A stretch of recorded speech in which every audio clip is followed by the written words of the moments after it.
Deaths now. Bring in toxicologist Dr Gerhard Verdoorn. A very good evening, doctor. Grateful for your time. So the parents, 1 year on, are still not satisfied with the responses from government as far as the cause of death on that morning, that night in June 2022. From your expert analysis of what has been made available as far as information, is there anything that is lacking, anything that does not make sense in the explanation offered by the authorities?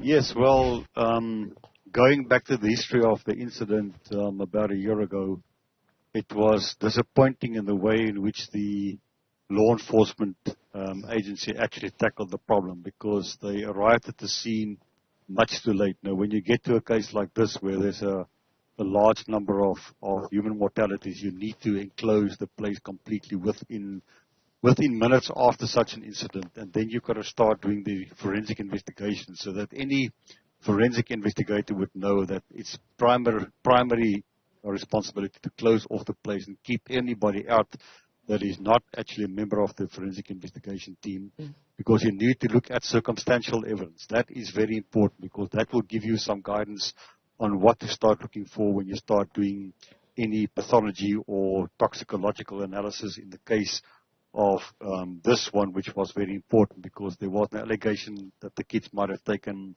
some narcotic, or there might have been alcohol involved, or there might have been carbon monoxide or carbon dioxide or smoke inhalation, whatever. And unfortunately, I don't think that the time span between the investigation and the incident was much too long, and therefore proper sampling wasn't done. The circumstantial evidence wasn't there because it was technically destroyed by the time when the investigation team arrived on the scene. And I'm afraid to say that I don't think that anybody will ever come to a final conclusion of exactly what caused the death of the children, because there are too many loose ends hanging in the air. We've heard that there was a generator inside the building, which obviously produced carbon dioxide, unburnt hydrocarbon fuels, and also carbon monoxide. We also heard that all of the children that died during the event smoked a nargila pipe. We don't know what was in the nargila pipe, and we don't know whether there were any narcotics involved. Right. So I think the parents and ourselves, we're all at a loss.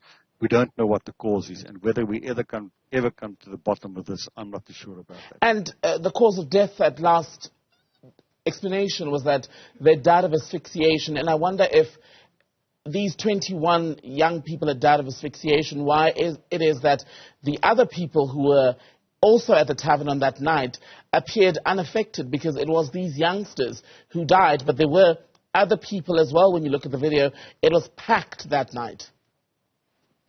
Exactly what I said, yeah. So if you get to a case of asphyxiation, especially with a massive humanity in a very enclosed space and having all the fun and the party atmosphere there, you would have expected many more people to be affected. So you would expect people to be from lightly affected to severely affected to mortalities.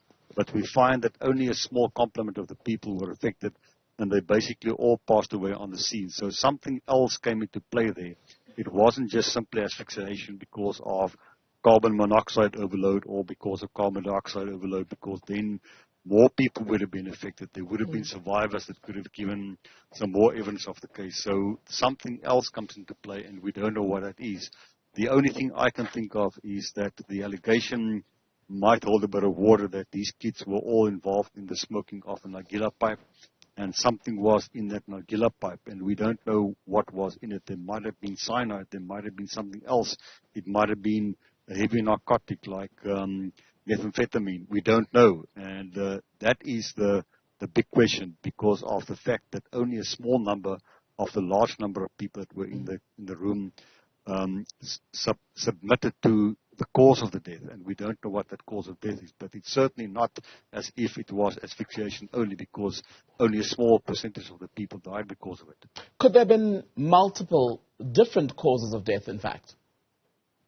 Yeah, well, obviously different causes of death, because in a place like this, it's basically a tavern or a shebeen, as we use that ugly word. There's alcohol which is consumed by people. There's very often, they're from mild narcotics like cannabis to heavy narcotics like methamphetamine and tick. and all those things, there would have been an overload of carbon dioxide simply because of the mass of humanity.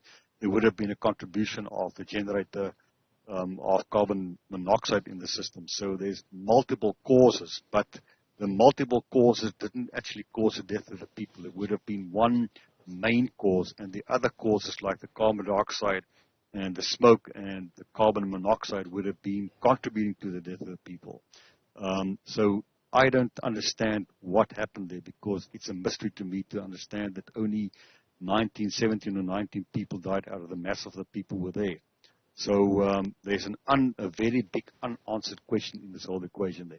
I want to go back then on the issue of an unanswered question or unanswered questions from the side of the families. What you said earlier, Dr. Verdoorn, was that given the lapse in time since the tragedy exactly 1 year ago, it's unlikely at this stage that any new investigation, am I right to say, could be run, or a rerun of the previous one that would result in a different conclusion. Is there any way in which this can be reconstructed? Well, I guess if the police and the forensic would get a lot of toxicologists together around the table and lay open to us as toxicologists all the evidence they got, in other words, all the circumstantial evidence, all the pathology that were done on the dead people, and then all the toxicological studies of the blood or organs, whatever they had there, and also any anecdotal evidence from other people that were there that night of possible alcohol abuse, of possible narcotics, whatever they might be, of whether there was actually nargila pipe, of whether there was actually a generator in the room. All that evidence might then be taken by a group of toxicologists and come to a better conclusion. That's about all I can think of. But to go back now and to try and do a reanalysis on the bodies of the kids, if they're still available, or any blood samples, I think that's a waste of time. So we can only go on what we got from that time, plus the circumstantial evidence, and then to be sort of battered around by a group of toxicologists to try and come to a better understanding. You mentioned access to the sort of samples that were used in determining the cause of death at Enyobeni in June last year. Some of the parents are still aggrieved. In fact, they say they were only briefed on the cause of death and were not given or allowed access to the actual toxicology report. Is that standard operating procedure for families who've lost loved ones in this way to be told the actual report is confidential, but here's what it says? Well, I would think in the case of a family member having been lost from a family, the family has a right in terms of our constitution to know exactly what caused the death of the person. And if there are toxicology reports from a forensic laboratory, whether it's private or from the South African Police Service, I do believe that the family has a right to see that toxicology report, if it exists. And that is my big question. Do we actually, or does society actually have any toxicology report of any meaning from the police forensics or from any forensic laboratory that they might have contracted in to do the work? Because that will give us an understanding of what possibly happened to the children. And I do not think it is fair and just of the state to deny the parents or the family members any access to the report data. I'm not saying that they have access to the samples, because that is something which a normal person cannot do anything with. We need to see, as society and as toxicologists, what are the results that came out of any toxicological analyses, and what are the results that came out of any histopathology that might have been done on the dead people or the dead children, because that will give us a better indication of what caused the death of the children. Toxicologist Dr. Gerhard Verdoorn, good to speak to you.